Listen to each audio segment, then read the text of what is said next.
الحمدللہ رب العالمین والصلاة والسلام علی سید الانبیاء والمرسلین وعلی آلہ واصحابہ اجمعین الی یوم الدین۔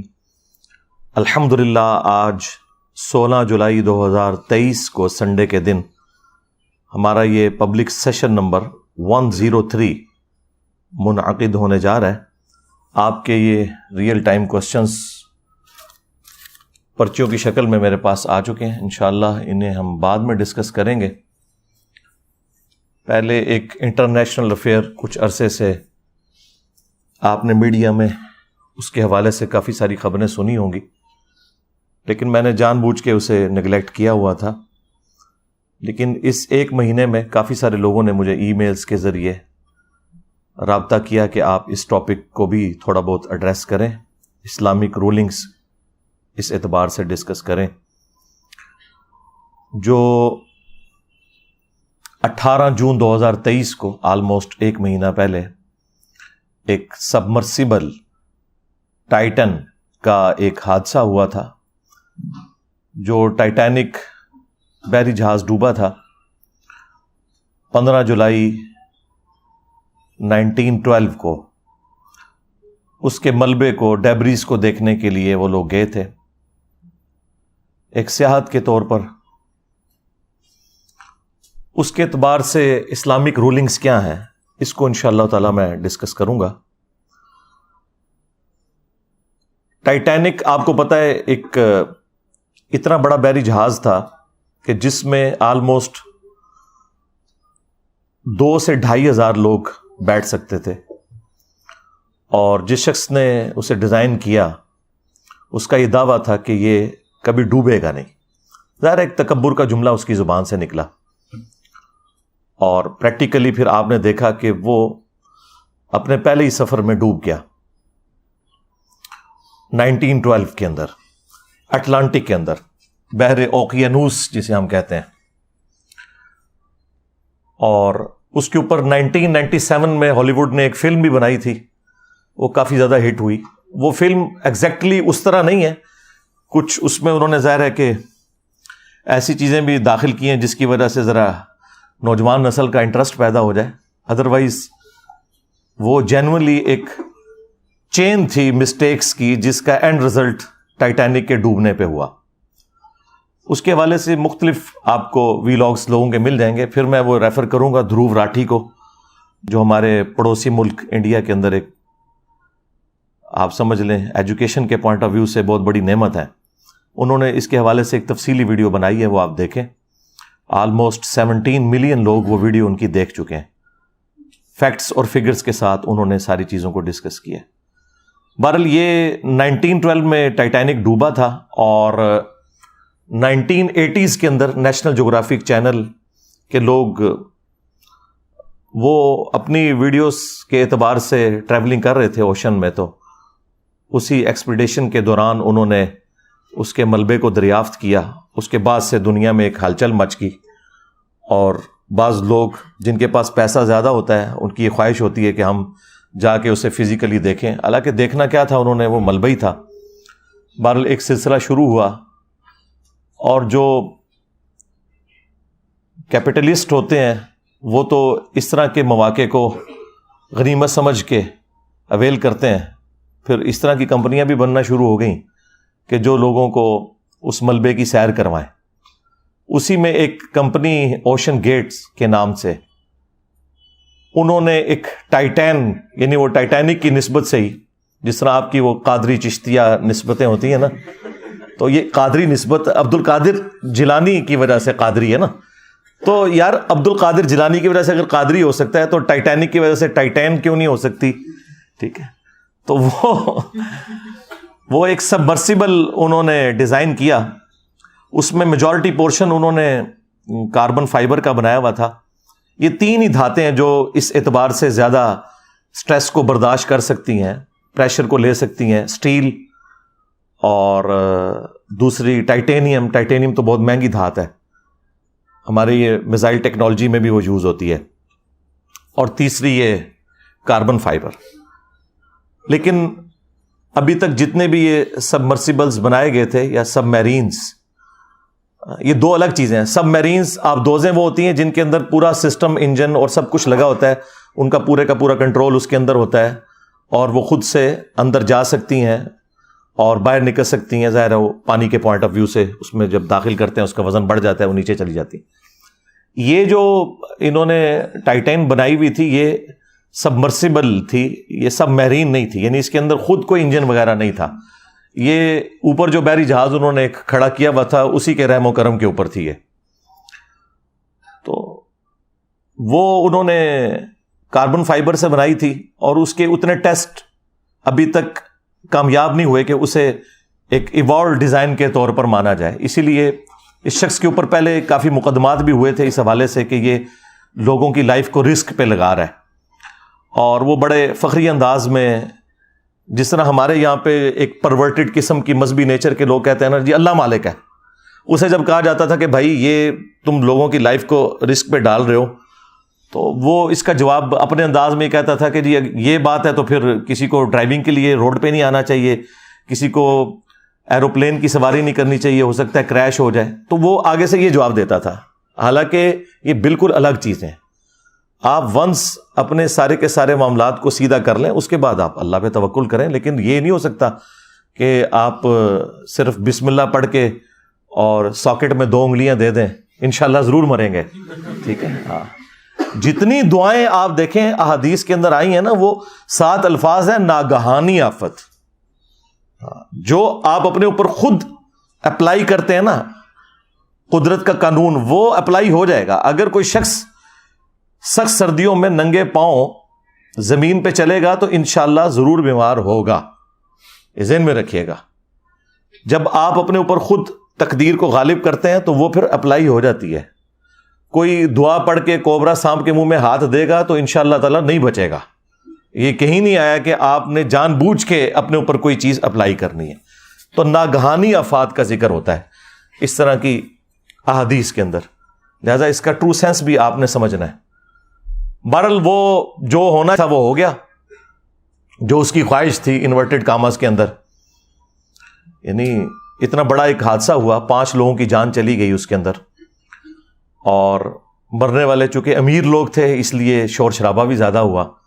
ٹائٹینک کا بھی شور شرابہ اس لیے زیادہ ہوا کہ اس میں سارے امیر لوگ تھے, اور اس میں بھی امیر لوگ کیا, پاکستانی آج کی آپ سمجھ لیں آلموسٹ 7.5 کروڑ روپے کا ایک ٹکٹ تھا.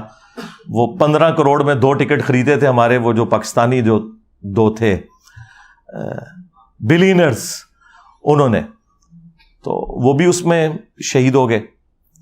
بہرحال پیرلل میں اسی وقت آپ دیکھیں کہ یونان کے پاس ایک کشتی کو بھی حادثہ پیش آیا جس کے اندر آلموسٹ 700 لوگ سوار تھے اور 500 سے زیادہ اس میں بھی شہید ہوئے. لیکن اس کی خبر اس طریقے سے دنیا میں نہیں آئی کیونکہ وہ مرنے والے غریب لوگ تھے, تارکین وطن تھے. باقی وہ جو اللیگل طریقے سے جا رہے تھے وہ تو چیز غلط ہے, لیکن انسانی جان کی تو حرمت ہے نا. وہ تو سورۃ المائدہ میں اللہ تعالیٰ نے واضح فرمایا کہ جس نے ایک جان کو بھی ناحق قتل کیا سوائے 2 ایکسیپشنز کے, یا وہ شخص فساد فی الارض کرنے والا تھا یا وہ قتل کے بدلے قتل والا معاملہ, اور وہ بھی جوڈیشری کے تھرو. ان 2 استثناء کے سوا کسی نے اگر کسی ایک جان کو بھی قتل کیا تو گویا اس نے پوری انسانیت کا قتل کر دیا, اور جس نے ایک جان کو بچایا گویا اس نے پوری انسانیت کو بچا لیا. بہرحال وہ غریب لوگوں کا تو اتنا کوئی پرسان حال نہیں تھا. بعد میں جب تھوڑی بہت ہمارے جیسے جن کو آپ لبرلز کہتے ہیں انہوں نے آواز اٹھائی تو اس کی وجہ سے دنیا کو ہوش آیا کہ یار یہ غریب لوگ بھی مرے ہیں, ان کے بارے میں بھی کوئی خبر آنی چاہیے. تو وہ جو 5 لوگ اس حادثے میں جاں بحق ہوئے ان میں اس ٹائٹین کا خود مالک بھی تھا, وہ بھی اس میں بیٹھا ہوا تھا. شاید اسی کی وجہ سے لوگوں کو یہ کانفیڈنس آیا کہ یہ اس کے اندر بیٹھا جا سکتا ہے. لیکن اس کے بیٹھنے سے کیا فرق پڑنا تھا, وہ تو ڈوب گئی. کوئی چھوٹا موٹا سفر نہیں تھا, 12,000 فٹ سمندر کی تہہ کے اندر. تو یہ آلموسٹ آپ سمجھ لیں 4 کلومیٹر بنتا ہے. جہاں پہ جا کے آلموسٹ 400 ٹائمز پریشر زیادہ ہو جاتا ہے جو کہ ہم ساحل سمندر کے اوپر یا سمندر کی اوپر والی سرفیس کے اوپر فیل کرتے ہیں. تو اس کے اندر تو کچومر نکل جائے گا بندے کا اگر وہ پھٹتی ہے. اور وہ پھٹی آپ کو پتا ہے کتنی دیر میں ہے جی؟ 1 ملی سیکنڈ کے اندر, جو آنکھ ریکارڈ بھی نہیں کر سکتی. امپلوڈ ہو گئی. ایک ایکسپلوڈ ہونا نا چیز کا کہ پھٹنا ایسے, ایک ہے کہ باہر سے اتنا پریشر لگا کہ اس کا کچومر نکل گیا. اور اس حادثے نے دنیا کو یہ سبق سکھایا کہ جو لوگ یعنی اسباب کو صحیح طریقے سے اڈاپٹ نہیں کرتے اور پھر اس قسم کے جب حادثات ہوتے ہیں تو اس کے بعد سب سے پہلے اپنے آپ کو ملامت کرنا چاہیے. ہاں, اگر آپ نے اسباب صحیح طریقے سے اڈاپٹ کیے اور پھر کوئی ایک حادثہ ہو جائے وہ ایک معاملہ الگ ہے. اس کے بارے میں تو واضح حدیث موجود ہے صحیح مسلم کے اندر, اے ابو ہریرہ جو چیز تجھے نفع دے اس کے لیے خوب کوشش کرنا, کاہلی نہ کرنا, سستی نہ کرنا, اور پھر اللہ سے مدد طلب کرنا. یہ نہیں ہے کہ آپ خالی پیپر کے اوپر دروشی پڑھ کے پھونک کے آ جائیں, انشاءاللہ فیل ہو جائیں گے. جو چیز تجھے نفع دے اس کے لیے کوشش کرنا, سستی نہ کرنا, کاہلی نہ کرنا, اور پھر اللہ سے مدد طلب کرنا. پھر بھی اگر رزلٹ تیرے خلاف آئے تو پھر کہنا جو اللہ کی مرضی. پھر آپ نے یہ کہنا جو اللہ کی مرضی, اور یہ نہ کہنا کہ اگر یہ ہو جاتا تو اگر وہ ہو جاتا, اگر مگر شیطان کا دروازہ کھول دیتا ہے. یعنی اس کا مطلب یہ نہیں کہ آپ اپنے اس کیجول کو ریوزٹ نہیں کر سکتے, وہ کریں آپ ضرور, لیکن ہوتا ہے نا بعض لوگ پیڑ ڈال کے بیٹھ جاتے ہیں کہ بس میری زندگی ختم ہی ہو گئی جی, بس میرے کو ہو گیا جی. یہ معاملہ نہیں ہونا چاہیے جو آپ بالکل ایک روگ لگا کے بیٹھ جاتے ہیں. کوشش پوری کریں, اپنی طرف سے محنت پٹ کریں, اور اس کے بعد معاملات اللہ کے اوپر چھوڑ دیں. بہرحال یہاں پہ وہ حادثہ ظاہر ایک تکلیف دہ چیز ہے, اور پاکستانیوں کے لیے اس اعتبار سے بھی تھا کہ پاکستانی بھی اس میں بیٹھے ہوئے تھے, اور اس کی وجہ سے ہماری خبروں کے اندر بھی وہ مسلسل چلتا رہا کہ جی اب اتنے گھنٹوں کی آکسیجن رہ گئی ہے اور اب یہ ہونے والا ہے اور وہ ہونے والا ہے. الٹیمیٹلی وہی خبر آئی کہ جو نہیں آنی چاہیے تھی, لیکن بہرحال ایک معاملہ ہو گیا, حادثہ ہوا. اب اس کے اوپر اسلامک رولنگز کیا ہیں؟ سب سے پہلے تو آپ یہ سمجھ لیں کہ یہ جتنا فزیکل فینومینا آف نیچر ہیں, قانون قدرت ہیں, یہ اللہ تعالیٰ کے بڑے محکم قوانین ہیں. اور اگر یہ قوانین اس طریقے سے نہ چل رہے ہوں تو کوئی بھی سائنٹیفک انوینشن پاسبل نہ ہو. اگر آگ 10 دفعہ جلانے کے اوپر صرف 5 دفعہ جلے اور 5 دفعہ نہ جلے, پروبیبلٹی اس کی 50% ہو, تو پھر آپ کوئی انجن ڈیزائن نہیں کر سکتے, نہ ڈیزل انجن نہ پیٹرول انجن. یہ بڑے محکم قوانین ہیں. البتہ اللہ تعالیٰ ان قوانین کا کوئی پابند نہیں ہے, اس سے یہ باہر نہیں ہے. اسی لیے پوری انسانی تاریخ میں اکا دکا مرتبہ اللہ تعالیٰ نے اپنے قانون قدرت صرف پروفٹس کے لیے توڑے, اور اس کی وجہ یہ تھی کہ اللہ تعالیٰ نے ان کی نبوت کو منوانا تھا. لہذا ان چیزوں کو ایز اے رول نہیں آپ پیش کر سکتے. کوئی شخص یہ نہیں کہہ سکتا کہ میں بھی عیسیٰ ابن مریم کی طرح اولاد چاہتا ہوں اور میں نے شادی نہیں کرنی. تو وہ سیدہ مریم کے لیے خصوصیت تھی, اسے اسلام نے کبھی رول بنا کے پیش نہیں کیا. چونکہ یہ گاڈ کے قوانین ہیں تو گاڈ اپنے قوانین توڑ سکتا ہے, لیکن رول کے طور پہ یہ نہیں ہے. وہ ابراہیم علیہ السلام کے لیے ایک ہی دفعہ آگ ٹھنڈی ہوئی ہے, موسیٰ علیہ السلام کے لیے سمندر میں راستہ ایک ہی دفعہ بنا ہے.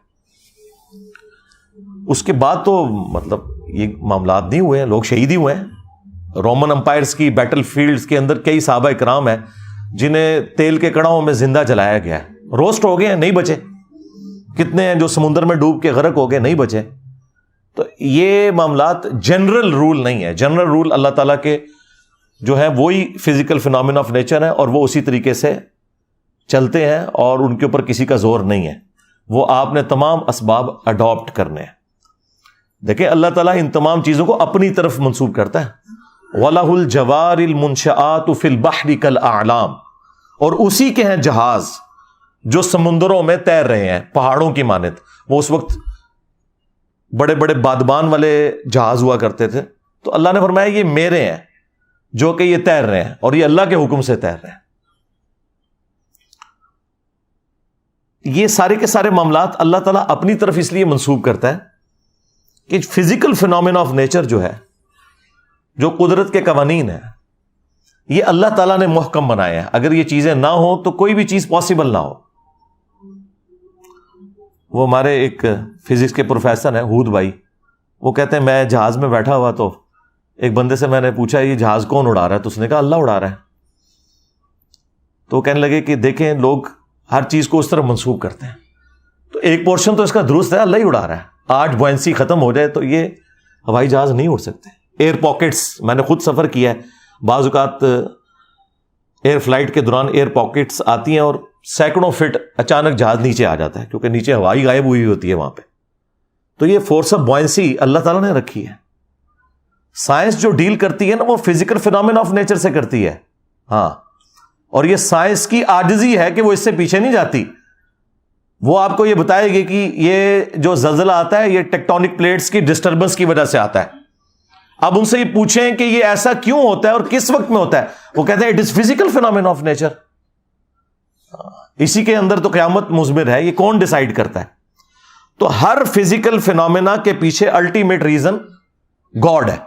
God is the only explanation of all the physical phenomena in this universe. ہم تو صرف ڈسکوریز کرتے ہیں. نیوٹن نے ڈسکوری کی ہے کہ گریویٹیشنل فورس ہے جو کہ کوئی بھی دو میٹیریل باڈیز ہیں وہ آپس میں ایک دوسرے کو اس فورس کی وجہ سے کھینچ رہی ہیں، جو ڈائریکٹلی پروپورشنل ہے ان کے ماسز کے اور انورسلی پروپورشنل ہے ان کے درمیان جو ڈسٹنس ہے اس کے اسکوائر کے. لیکن یہ اس نے دریافت کیا. اس رول نے ان میٹیریل باڈیز کو پیدا نہیں کیا. ہم نے یہ دریافت کیا ہے کہ ود رسپیکٹ ٹو زمین سورج مشرق سے طلوع ہو کر مغرب میں غروب ہوتا ہے. ویسے تو وہ طلوع اور غروب نہیں ہوتا، لیکن یہ ود رسپیکٹ ٹو ارتھ ہے ایک کامن آبزرویشن کے اندر. لیکن اس رول نے سن کو پیدا نہیں کیا. اسی طریقے سے انڈے میں سے چوزا نکلنا یہ ہماری آبزرویشن ہے. اس آبزرویشن کو ہم جتنا بھی ڈیپ ڈگ کریں الٹیمیٹلی ہم کہتے ہیں فزیکل فینومینا آف نیچر ہے. ایسا ہی ہوا کرتا ہے. تو یہ جہازوں کو اللہ نے اپنی طرف منسوب کیا ہے. اگر فورس آف بوئنسی نہ ہو فلوئڈ کے اندر تو کوئی بھی چیز تیر نہیں سکتی، نہ ہوا کے اندر اور نہ سمندروں کے اندر. آپ کو پتا ہے یہ ارشمیدس جو تھا، ارکمیڈس، ہم اردو میں ارشمیدس کہتے ہیں، یہ 300 قبل مسیح اس نے یہ دریافت کی تھی فورس آف بوئنسی. اس وقت وہ ٹب میں نہا رہا تھا اور جب اس طرف اس کا دماغ گیا، نہ تو لوگ صدیوں سے رہے تھے بس جس کے اوپر اللہ تعالیٰ قدرت کے قوانین کھول دے، تو وہ اتنا خوش ہوا کہ وہ بغیر کپڑوں کے ہی اٹھ کے باہر نکلا کہ میں نے پا لیا. کیا پا لیا؟ اس رول کو اس نے سمجھ لیا کہ یہ جو فورس اوپر کی طرف لگتی ہے اس کی کیلکولیشن کیسے ہوگی فورس آف بوئنسی کی، اور اس کے اوپر ہی آج سارے کے سارے معاملات چل رہے ہیں. ایک سوئی سمندر میں ڈوب جاتی ہے لیکن لاکھوں ٹن وزنی جہاز نہیں ڈوبتا. کیوں؟ کہ وہ فورس آف بوئنسی کا جو قانون ہے اس کو مد نظر رکھتے ہوئے بنایا جاتا ہے. فورس آف بوئنسی یہ ہے کہ جب بھی کوئی فلوٹنگ آبجیکٹ سمندر یا پانی میں رکھا جائے تو جب وہ پانی کے اندر ڈوبنے لگتا ہے، یہ پانی کے اوپر رکھا جاتا ہے تو وہ پانی کو ڈسپلیس کرتا ہے. وہ جتنا پانی ڈسپلیس کرتا ہے، آپ دیکھتے ہیں بحری جہاز بھی کچھ ڈوبا ہوا ہوتا ہے کچھ باہر نکلا ہوتا ہے، وہ جتنا پانی ڈسپلیس کرتا ہے نا، اس پانی کا جتنا وزن ہے نا، اس وزن کے برابر فورس اوپر کی طرف لگتی ہے. اسے فورس آف بوئنسی کہتے ہیں. اگر وہ فورس اس جہاز کے وزن کے برابر ہو پھر تو وہ جہاز تیر سکتا ہے، یا زیادہ ہو تب تو تیر سکتا ہے. لیکن اگر جہاز کا وزن اس سے زیادہ ہو جائے پھر جہاز ڈوب جائے گا. تو بحری جہاز یہ آپ کو دیکھنے میں اسٹیل کی سٹرکچر نظر آ رہی ہے لیکن اندر سے ہالو بنائے جاتے ہیں تاکہ جو اتنا بڑا سرفیس ایریا ہے اس کے اندر اس کا وزن کم ہو، اس کی ڈینسٹی کو کم کرنے کے لیے. وہ سارے کا سارا نہیں لوہے کا بنا ہوا ہوتا، اندر ساری ہوا ہے، صرف ایک چادر ہی ہے یا اندر ایک اسٹیل سٹرکچر ہے تھوڑے تھوڑے فاصلے کے اوپر ٹرسز کی فارم کے اندر. تو اسی لیے ہوائی جہاز ہوا میں اڑتے ہیں کہ وہ فورس آف بوئنسی کو اوور کم کر لیتے ہیں اور وہاں وہ آپ چیز اپلائی کرتے ہیں جیٹ انجن کے ذریعے.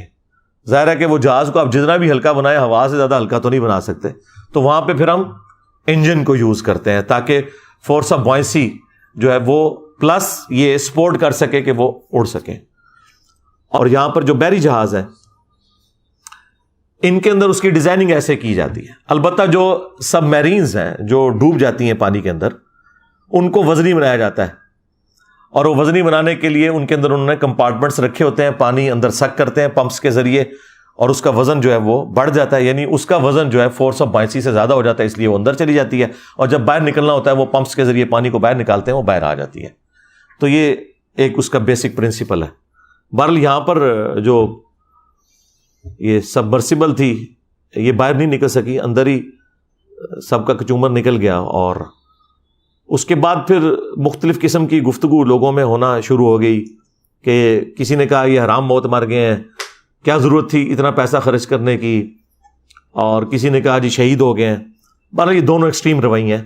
میرا خیال ہے کہ کوئی حرج نہیں ہے اگر کوئی شخص اس اعتبار سے اگر کوئی ریلائبل سواری ہے اور اس میں سفر کرنا چاہتا ہے، خواہ وہ ہوائی جہاز ہو یا سبمرسیبل ہو یا سب میرینز ہوں یا بحری جہاز ہوں، بشرطے کہ وہ تمام کے تمام رولز کو کنسیڈر کر کے بنائے گئے ہوں، تو اس میں کوئی حرج نہیں ہے، اس کا رائٹ ہے۔ اگر کسی کو اللہ نے پیسہ دیا ہے تو چاہے وہ ہوائی جہاز میں مہنگے والا ٹکٹ لے کے سفر کرے، خواہ وہ کسی سبمرسیبل میں اس اعتبار سے سفر کرے، تو یہ جواز کی حد تک تو درست ہے۔ لیکن یہ بات درست ہے کہ اس سے زیادہ حقدار وہ لوگ ہیں جن کے پاس 2 وقت کی روٹی نہیں کھانے کے لیے، ان کے اوپر پیسہ لگایا جائے بجائے اتنے مہنگے کاموں میں لگانے کے۔ اور میرا خیال ہے وہ انہوں نے کیا دیکھنا تھا، اس سے بہتر تو ہم بڑی سکرین کے اوپر دیکھ لیتے ہیں، ادھر تو سکرین بھی چھوٹی سی تھی، اس میں سے کیا نظر آنا تھا۔ اس سے بہتر فارم میں ہم گھر بیٹھ کے اپنے ایئر کنڈیشن کمرے کے اندر وہ سارے کے سارے مناظر دیکھ سکتے ہیں۔ بہرحال قرآن حکیم میں اللہ تعالیٰ نے مختلف مقامات کے اوپر زمین میں سیر کرنے کا، چلنے پھرنے کا حکم دیا ہے، لیکن وہ سب کچھ عبرت کے لیے ہے، اور اس اعتبار سے آپ کو ضرور سفر کرنا چاہیے۔ اسلام گاڈ اورینٹڈ ہے۔ اسلام میں ہے کہ آپ کوئی بھی ایکٹیویٹی پرفارم کر رہے ہیں، اگر خدا کو بیچ میں انوالو کر لیتے ہیں تو وہ آپ کا دین ہے۔ اس اعتبار سے سورۃ الحج میں 2 آیات ہیں، آیت نمبر 45 اور 46۔ اعوذ باللہ من الشیطان الرجیم، بسم اللہ الرحمن الرحیم۔ فَكَأَيٍّ مِّن قَرْيَةٍ أَهْلَكْنَاهَا، اور کتنی ہی بستیاں ایسی ہیں جن کو ہم نے ہلاک کر دیا، وَهِيَ ظَالِمَةٌ فَهِيَ خَاوِيَةٌ عَلَىٰ عُرُوشِهَا، جو کہ ظالم تھیں، نافرمان تھیں، اور آج وہ الٹی پڑی ہوئی ہیں، کھنڈرات کی شکل میں دیکھی جا سکتی ہیں۔ وَبِئْرٍ مُّعَطَّلَةٍ، اور کتنے ہی کنویں ہیں جو کہ خشک ہو چکے ہوئے ہیں۔ وَقَصْرٍ مَّشِيدٍ، اور کتنے ہی قلعے ہیں جو کہ ویران ہو چکے ہیں۔ آپ نے یہ دونوں چیزیں اگر پریکٹیکلی دیکھنی ہے تو یہ قلعہ روتاس جہلم میں موجود ہے، اس کے اندر آپ کو بڑے بڑے کنویں بھی نظر آئیں گے۔ ایک بہت بڑا کنواں ہے جہاں سیڑھیوں سے ہاتھی اتر کے پانی پیا کرتے تھے، اور باقی اس کے کھنڈرات بھی آپ کو قلعے کے نظر آ رہے ہیں۔ تو اللہ تعالیٰ فرما رہا ہے کہ یہ تمام چیزیں جو ہے یہ اللہ تعالیٰ کی اس اعتبار سے نشانیاں ہیں۔ افلم یسیروا فی الارض، تو کیا انہوں نے زمین میں سیر کر کے گھوم پھر کے نہیں دیکھا؟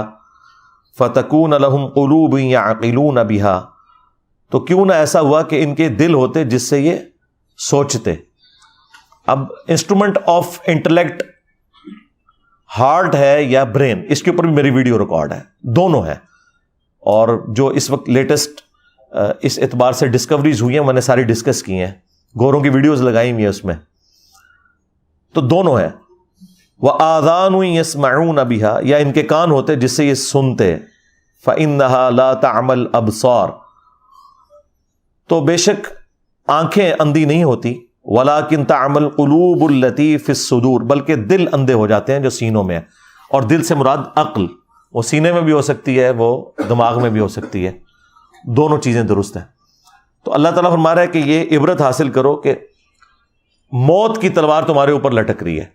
اس اعتبار سے ٹائٹینک کا ملبہ ڈیبریز دیکھنا وہ بھی اسی کیٹیگری میں فال کرتا ہے کہ اتنی وجاہت کے ساتھ لوگ نکلے تھے اور موت کا شکار ہوئے۔ اس سے آپ عبرت حاصل کریں، انہیں کوئی برا نہیں کہنا، لیکن اس میں احتیاط کا پہلو اپنی جگہ ہونا چاہیے۔ وہ قرآن میں واضح یونیورسل ٹروتھ آیا ہے، وَلَا تُلْقُوا بِأَيْدِيكُمْ إِلَى التَّهْلُكَةِ، اپنے ہاتھوں سے اپنے آپ کو ہلاک مت کرو. کوئی بھی کام جو آپ کو موت کی طرف لے جائے بے احتیاطی والا، وہ اسلام نے حرام کیا ہے. اسی کے تحت میں نے کہا کہ سگریٹ پینا حرام ہے، کیونکہ یہ سلو پوائزننگ ہے. جو شخص بلڈ پریشر کا مریض ہو چکا ہے اور وہ جان بوجھ کے زیادہ نمک استعمال کرتا ہے تو وہ سلو پوائزننگ کر رہا ہے، اس کے لیے حرام ہے یہ، کیونکہ صحت کی بھی تو آپ نے حفاظت کرنی ہے. وَلَا تُلْقُوا بِأَيْدِيكُمْ إِلَى التَّهْلُكَةِ، اپنے ہاتھوں سے اپنے آپ کو ہلاکت میں مت ڈالو. ہر وہ کام جو بے احتیاطی کے اوپر مبنی ہے، ایک شوگر کے مریض کے لیے زیادہ چینی کا استعمال، ایک بلڈ پریشر کے مریض کے لیے زیادہ نمک کا استعمال، یہ تمام کی تمام چیزیں ہیں جو آپ کو موت کی طرف لے کے جاتی ہیں. اور زندگی ایک نعمت ہے، اس سے بڑی کوئی نعمت نہیں ہے، اس کی قدر کرنی ہے. تو یہ اس حوالے سے اسلام کا واضح رول ہے کہ آپ نے احتیاط کا دامن نہیں چھوڑنا. صحیح بخاری اور صحیح مسلم دونوں کے اندر حدیث موجود ہے کہ اللہ کے محبوب صلی اللہ علیہ وآلہ وسلم نے فرمایا کہ برتن رات کو ڈھانپ دیا کرو، کیونکہ برتنوں کے اندر کوئی چیز بھی داخل ہو سکتی ہے، کوئی زہریلی چیز، کتنی ڈیتھس ہوتی ہیں. اور چراغ بجھا دیا کرو رات کو سونے سے پہلے. آگ انسان کی دشمن ہے، بعض اوقات چوہا اس بتی کو لے جاتا ہے اور سارے گھر والے جل جاتے ہیں. یہ نبی الاسلام نے فرمایا، کیونکہ بخاری مسلم میں آتا ہے کہ رسول اللہ صلی اللہ علیہ وآلہ وسلم کے مبارک زمانے کے اندر ایک گھر تھا جس میں رات کو دیا جل رہا تھا اور وہ دیا بجھانا بھول گئے. اس کی وجہ سے وہ چوہا جو ہے جب وہ اس دیے کی بتی کو لے کے بھاگا تو جہاں جہاں سے وہ گزرا وہ آگ لگ گئی اور وہ جل کے راکھ ہو گئے. تو نبی الاسلام فرمایا رات کو آگ بجھایا کرو. آج کے اعتبار سے آپ نے رات کو جو اکثر سنتے ہیں، خصوصاً ہمارے پنڈی اسلام آباد میں تو یہ ہر سال واقعہ ہوتا رہتا ہے کہ رات کو ہیٹر بند کرنا بھول گئے. آٹومیٹک ہیٹرز جو ہیں وہ تو تھوڑے مہنگے آتے ہیں، وہ ہر بندہ افورڈ نہیں کر سکتا. تو جب لوڈ شیڈنگ ہوتی ہے تو وہ بند ہوتا ہے، اور جب پھر گیس آتی ہے تو کتنے لوگ اس میں مارے جاتے ہیں. ابھی تو یہ بڑی نیکی کرتے ہیں ہمارے سوئی ناردرن اور ساؤدرن کے لوگ کہ اس کے اندر سلفر مکس کی ہوئی ہوتی ہے. ادروائز آپ کو پتہ ہے یہ جو زمین سے گیس نکلتی ہے اس کی اسمیل نہیں ہوتی، اس کے اندر خود اسمیل ڈالی جاتی ہے تاکہ کہیں پہ لیکیج ہو تو آپ کو پتہ چل جائے. بہرحال نبی الاسلام کے زمانے میں وہ چوہا بتی اس لیے لے گیا تھا کہ اس وقت جو دیے تھے وہ کھانے والے تیل میں بنائے جاتے تھے. اس زمانے میں مٹی کا تیل دریافت نہیں ہوا تھا. مٹی کا تیل اگر چوہا پی لے تو مر جائے گا. ہاں، کئی لوگوں کو جن کو جوئیں پڑی ہوتی ہیں تھوڑا سا وہ مٹی کا تیل لگائیں، یا کسی کے وہ دانت میں ایشوز ہوتے ہیں تو وہ لگاتے ہیں، تو وہ تو ایک زبردست اس اعتبار سے کیورنگ چیز بھی ہے. تو وہ اس زمانے میں مٹی کا تیل نہیں، وہ کھانے کا تیل ہوتا تھا. امیر لوگ زیتون کا تیل استعمال کرتے تھے، عام غریب لوگ جو ہیں دوسرا گھر میں کوئی گھی جو نکالا جاتا ہے اس کو یوز کرتے تھے. تو وہ ظاہر ہے کہ وہ ایک مرغوب غذا ہے چوہے کی، تو وہ اس کو کھانے کے چکر میں آتا تھا، اور وہ تو پھر جل رہا ہے اور پھر جہاں جہاں سے گزرے گا آگ لگے گی. یہ جو مٹی کا تیل ہے یا ڈیزل ہے یا پیٹرول ہے، یہ تو میرے بھائی اس کو تو 200 سال بھی نہیں ہوئے. یہ اگست 1859 کے اندر پہلا تیل کا کنواں نکلا تھا پنسلوینیا امریکن ریاست کے اندر. اس سے پہلے کسی بزرگان دین کو نہیں پتا چلا کہ زمین کی گہرائیوں کے اندر تیل موجود ہے. سر ایڈون نے دریافت کیا تھا، اتنی بڑی داڑھی تھی، ہے کرسچن تھے وہ، کرنل ایڈون. تو آج اگر مسلمان ہوتے تو آپ سارے رحمت اللہ علیہ ان کو کہہ رہے ہوتے تو بزرگ تو پھر ان کو مانے نا، ان کو بھی حساتی طور پہ یہ سارا ہوا. وہ آج تک انہوں نے وہ کنواں تیل کا باقی رکھا ہوا ہے، لوگ اس کی زیارت کے لیے آتے ہیں کہ پہلی دفعہ انسانیت کو پتہ چلا کہ زمین کے نیچے اتنا بڑا خزانہ موجود ہے تیل کی شکل کے اندر. تو میرا معصومانہ سوال ہے، جو یہ بزرگ دعویٰ کرتے تھے کہ جی وہ نیچے دیکھا تو 7 زمینیں کراس ہو گئیں اور اوپر دیکھا تو عرش تک پہنچ گیا، ان کو تیل نہیں نظر آیا؟ اور جدھر یہ لوگ جایا کرتے تھے مکہ مدینے کے اندر، وہاں تو 1960s میں جا کے تیل نکلا ہے. یہ بزرگ وہاں جا کے کیا کرتے رہے ہیں؟ ان سے کیوں نہیں تیل نکلا؟ تو اس کا مطلب یہ بالکل جھوٹ بولتے ہیں آپ سے. دنیا کو اللہ نے بقدر ایفرٹ رکھا ہوا ہے، اور یہ اس حوالے سے نبی الاسلام کی ایک حدیث کے سارے معاملات کلیئر کر دے گی. مسلم شریف میں اوپر تلے 3 احادیث موجود ہیں کہ نبی الاسلام کے مبارک زمانے کے اندر نر اور مادہ کا ملاپ کروایا جاتا تھا اچھی کھجور کی پروڈکٹ لینے کے لیے. تو نبی علیہ السلام ایک جگہ سے گزرے اور لوگ اس طرح کر رہے تھے, تو آپ نے فرمایا ایسا نہ کرو تو کیا ہے؟ ان کا یا رسول اللہ ہماری فصل کم ہوتی ہے. نبی علیہ السلام یہ کہہ کے وہاں سے چلے گئے. انہوں نے خود سے اسے کنسیو کیا کہ نبی علیہ السلام نے اسے پسند نہیں فرمایا. انہوں نے اس سال وہ معاملہ نہیں کیا اور ان کی فصل کم ہوگی, اور شکایت لے کے نبی علیہ السلام کے پاس آ گئے, کیونکہ اس زمانے میں 295C نہیں تھی. ان کا یا رسول اللہ آپ نے مشورہ دیا اور دیکھیں ہماری فصل کم ہو گئی ہے. اور یہ مولانا شریف نہیں ہے, صحیح مسلم شریف ہے, 3 احادیث ہیں, اور اس کے اوپر باقاعدہ باب باندھا گیا ہے کہ کن معاملات میں نبی علیہ السلام کی اطاعت کرنا واجب ہے اور کس میں نہیں ہے. یہ ہمارے نبی کا ہی حوصلہ ہے. یہاں تو جاہل لوگ ہیں, انہیں مسئلہ نہ بھی پتا ہو تو کوئی نہ کوئی جھوٹ سچ مکس کر کے بتا دیتے ہیں. نبی علیہ السلام کے پاس جب شکایت آئی تو آپ نے فرمایا میں نے تو منع تو نہیں کیا تھا. ان کا یا رسول اللہ ہم نے تو یہی سمجھا. تو آپ علیہ السلام نے فرمایا کہ اگر میں دین کے حوالے سے تمہیں کوئی مشورہ دوں اللہ کے ریفرنس سے, وہ لے لیا کرو. البتہ تمہارے دنیاوی امور کے اندر اگر میں کوئی مشورہ دوں تو وَأَنْتُمْ أَعْلَمُ بِأَمْرِ دُنْيَاكُمْ, تم دنیا کے کاموں کو مجھ سے بہتر سمجھتے ہو. ذرا نبی علیہ السلام کا تو ایکسپیرینس نہیں تھا کھجور کی فصل کے اعتبار سے, آپ کا ایکسپیرینس تھا بھیڑ بکریاں چرانے کے اعتبار سے, تجارت کے اعتبار سے. اور نبی علیہ السلام نے کوئی اس میں شرمندگی محسوس نہیں کی کہ تم دنیا کے کاموں کو مجھ سے بہتر سمجھتے ہو.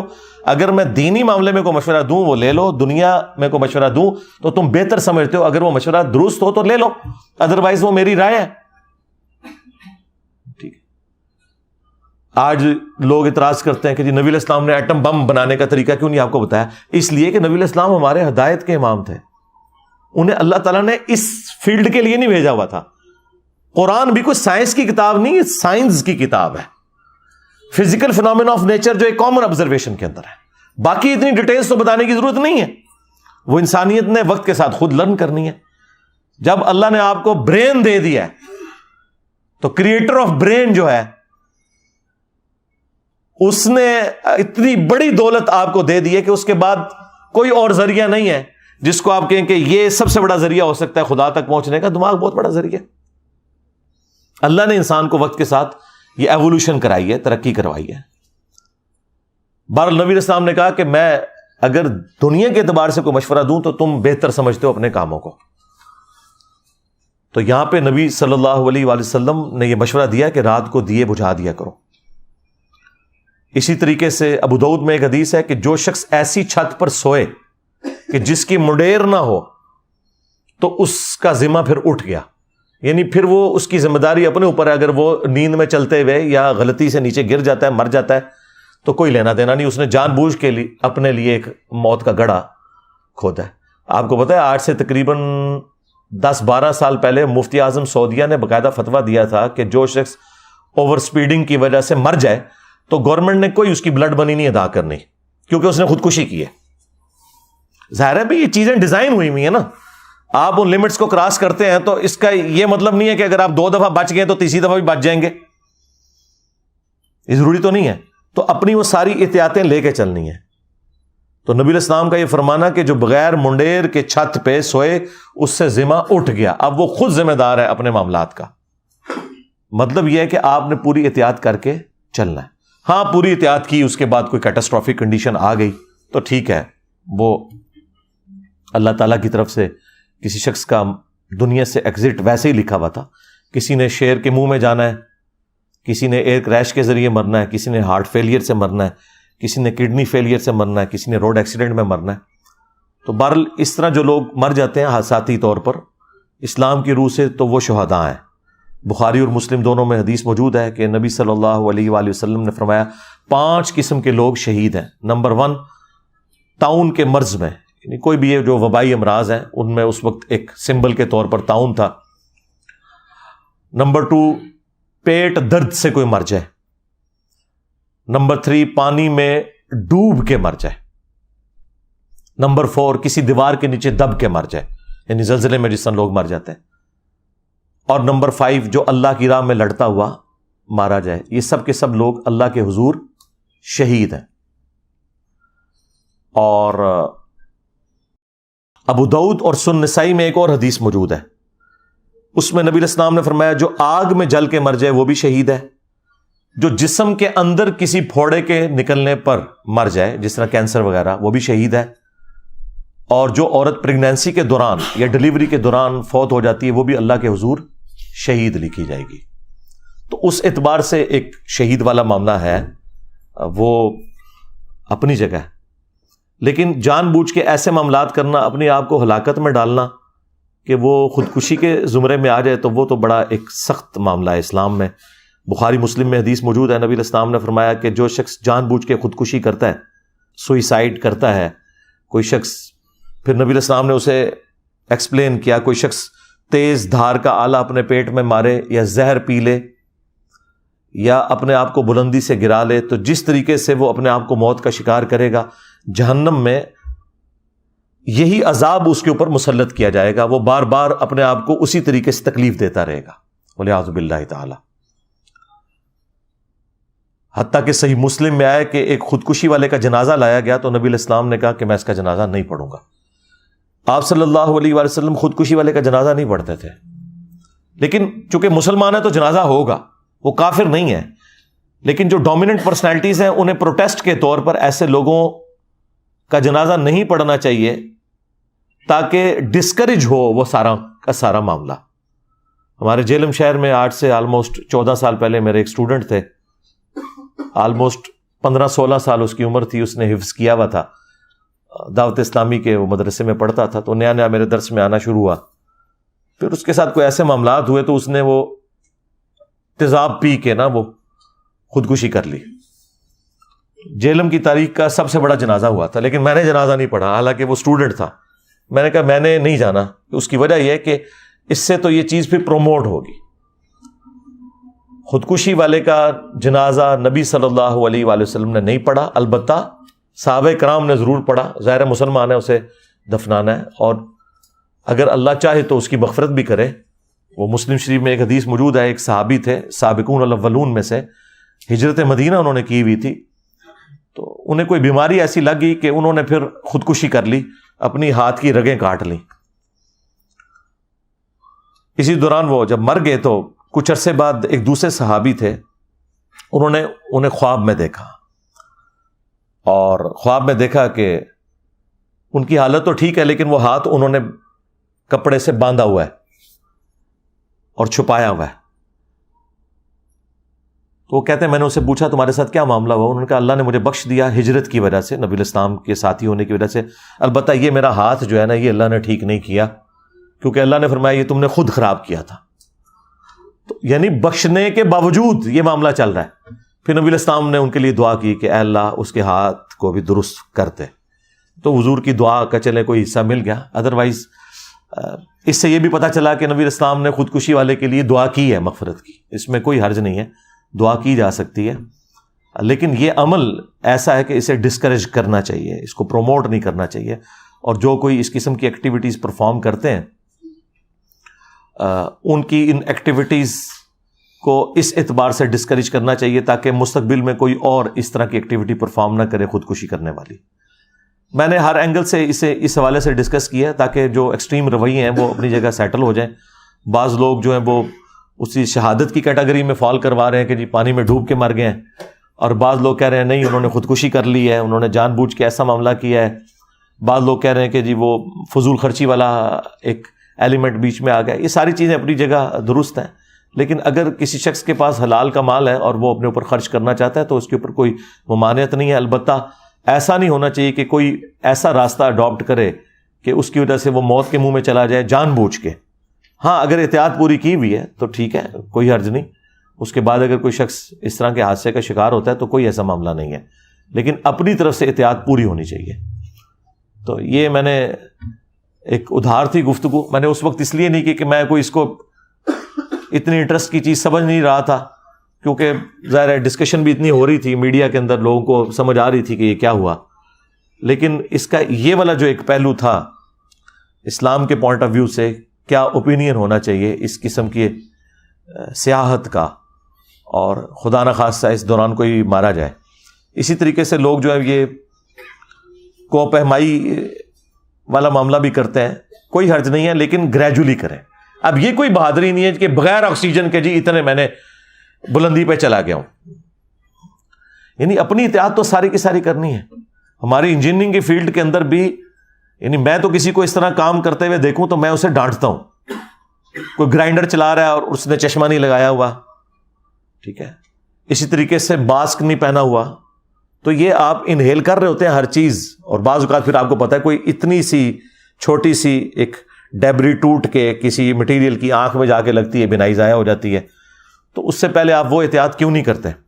اسی طریقے سے جو مشین کے اوپر کھڑے ہونے والے لوگ ہیں انہیں بالکل یہ شلوار قمیض نہیں پہننی چاہیے. کتنے لوگوں کی ڈیتھ ہوگی اس کی وجہ سے. وہ مخصوص لباس ہے جو آپ نے پہننا ہے. موٹر بائک پہ آپ بیٹھے ہوئے ہیں تو آپ نے ہیلمٹ کا استعمال ضرور کرنا ہے, اور وہ خالی اوپر پہننا نہیں ہے, اس کو نیچے سے ایسے لاک بھی کرنا ہے تاکہ جب آپ زمین پہ گرے ہیں تو وہ ہیلمٹ آپ کے سر کو بچائے. ادروائز اگر یہ لاک نہیں ہوگا تو ہیلمٹ پہلے اتر کے سائڈ پہ ہوگا, سر آپ کا پھر زمین کے اوپر لگ جائے گا. اس طریقے سے اگر گاڑی میں بیٹھے ہوئے ہیں تو سیٹ بیلٹ آپ نے باندھنی ہے. میں جب بھی بیٹھتا ہوں, ڈرائیور باندھے نہ باندھے, میں نے ضرور باندھنی ہوتی ہے اگر میں فرنٹ سیٹ پہ بیٹھا ہوں. آپ نے اپنی احتیاط پوری کرنی ہے, اس کے بعد اللہ کی مرضی. لیکن اگر آپ احتیاط نہ کریں اور آپ کہیں میں دعاؤں کے بلبوتے کے اوپر یہ سارے کے سارے معاملات چلاؤں گا, تو میرے بھائی ایسا نہیں ہوا کرتا, بالکل ایسا نہیں ہوتا, ایسا تو نہیں ہوتا. ہاں, وہ سارے کے سارے معاملات آپ نے لے کے چلنے ہیں. آپ دیکھیں نبی علیہ السلام نے میدان جنگ میں خود پہنا ہے, وہ سر کے اوپر ٹوپی پہنی جاتی تھی لوہے کی, ٹھیک ہے, زرہ بھی استعمال کی ہے, ہر چیز کی ہے. اس کے بعد آپ اللہ کے اوپر توکل کریں. ایسا نہیں ہو سکتا کہ آپ بسم اللہ پڑھ کے تو جناب میدان جنگ میں اتر جائیں اور آپ کہیں کہ جی اللہ بچائے گا. اس طرح نہیں ہے. وہ اللہ نے تو بچانے کے اسباب آپ کو بتائے ہوئے ہیں, لیکن آپ خود اگر اپنے آپ کو موت کے منہ میں دھکیلیں گے تو پھر اللہ تعالیٰ کی تقدیر ہی آپ کے اوپر غالب آئے گی. جو اللہ تعالیٰ کے رولز ہیں وہ اسی طریقے سے اپلائی ہوں گے. صلو علی محمد وآل محمد, اللہم صلی علی محمد وعلی آل محمد واصحاب محمد وازواج محمد وامت محمد اجمعین الی یوم الدین, آمین.